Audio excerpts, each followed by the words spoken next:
This is gonna work, Steve. I know it is. Because I don't know what I'm gonna do if it doesn't. If you decide to bring back characters, maybe, will the emotional impact of this happening maybe kind of taken back to a certain degree? I mean, obviously we're not going to discuss the plot in any way, and all we'll say is that, you know, we commit to stakes, and that if you watch all of our films, that the ramifications of each film, the previous, sort of climactic moments then inform each movie moving forward.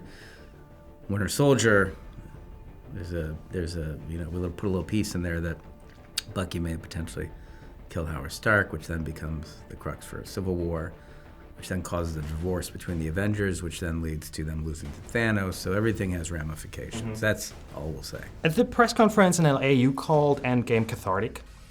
How much power do you actually have to bridge the gap between, let's say, happy endings and real stakes, as you said it, opposed to the writers? If they made decisions and you are directors, like how do you bridge that gap?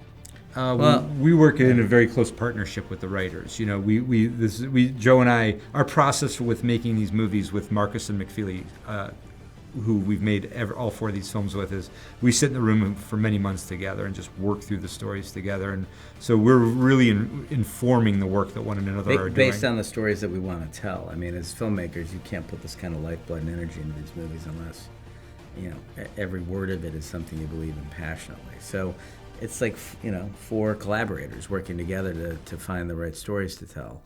And you know, hopefully we found the right story in this one. We're proud of it. We'll see how the audience feels about it. Joe, with Infinity War, you had to cut your cameo. That's right. Now we're looking at 182, 181 minutes of storytelling.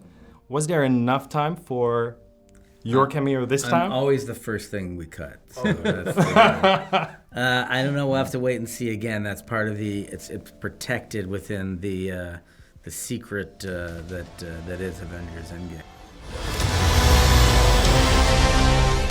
You could not live with your own failure. Where did that bring you? Back to me.